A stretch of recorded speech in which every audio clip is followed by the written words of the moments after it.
বিশ্বকাপ শুরু হতে এখন থেকে প্রায় 1 মাস বাকি আসছে। এখন আসলে প্রত্যেকটা দল নিজেদের স্কোয়াড ঘোষণা করে যাচ্ছে।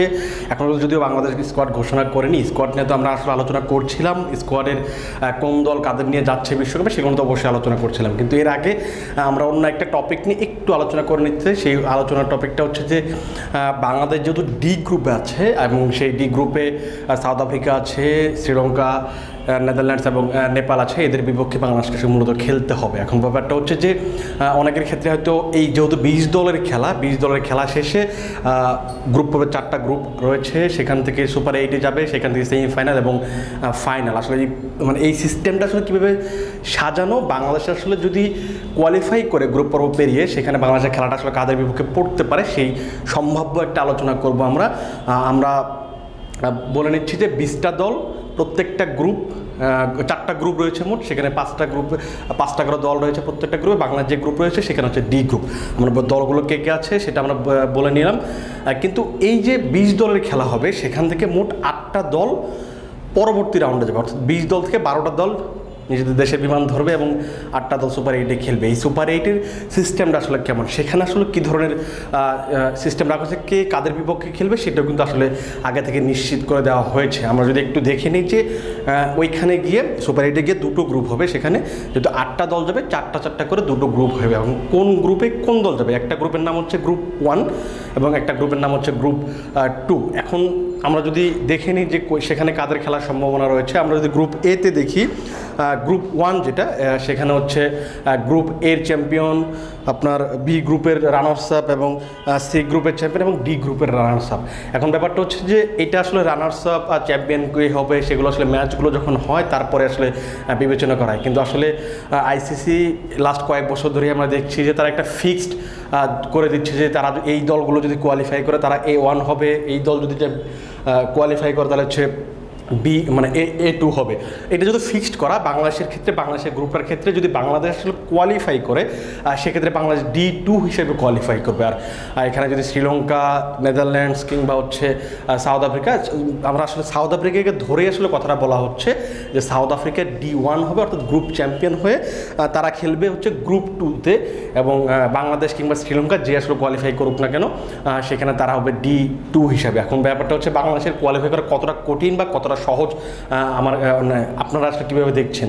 যদি এখানে 4টা টিম, আপনাকে আসলে 4টা টিমের বিপক্ষে আবার খেলতে হবে, সেখানে সাউথ আফ্রিকা আপনার সবচেয়ে বড় প্রতিপক্ষ, সবচেয়ে শক্তিশালী প্রতিপক্ষ।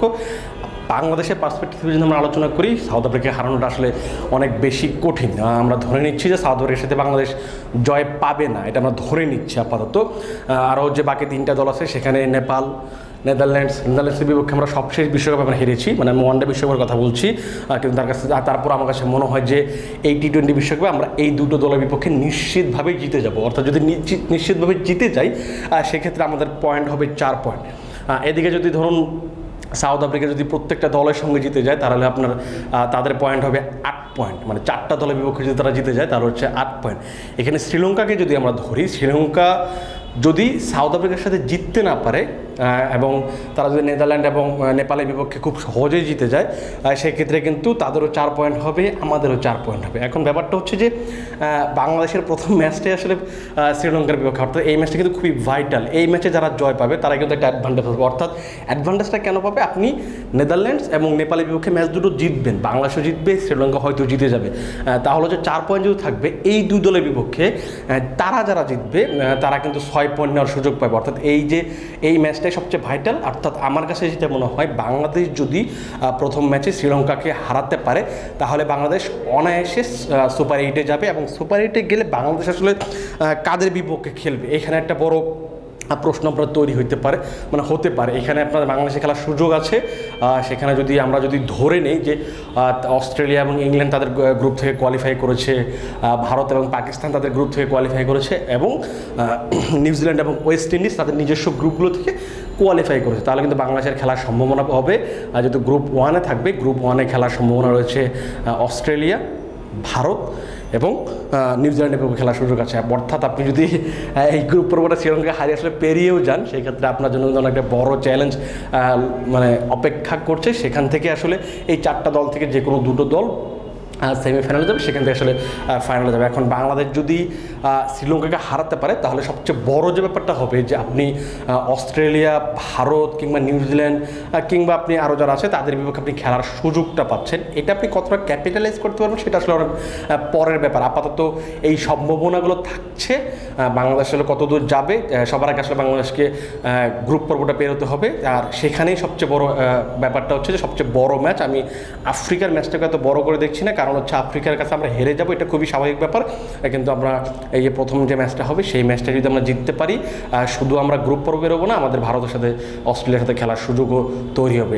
সামনে যদি বিশ্বকাপ আছে আরও অনেক সম্ভাবনা, অনেক পসিবিলিটি তৈরি হবে, সেগুলো তো আমরা অবশ্যই আলোচনা করবো। এখনও বাংলাদেশ বিশ্বকাপ দল দেয়নি, খুব সম্ভবত আগামী 24 তারিখে হয়তো দলটা দিতে পারে, যেটা যতটুকু জানা গেছে।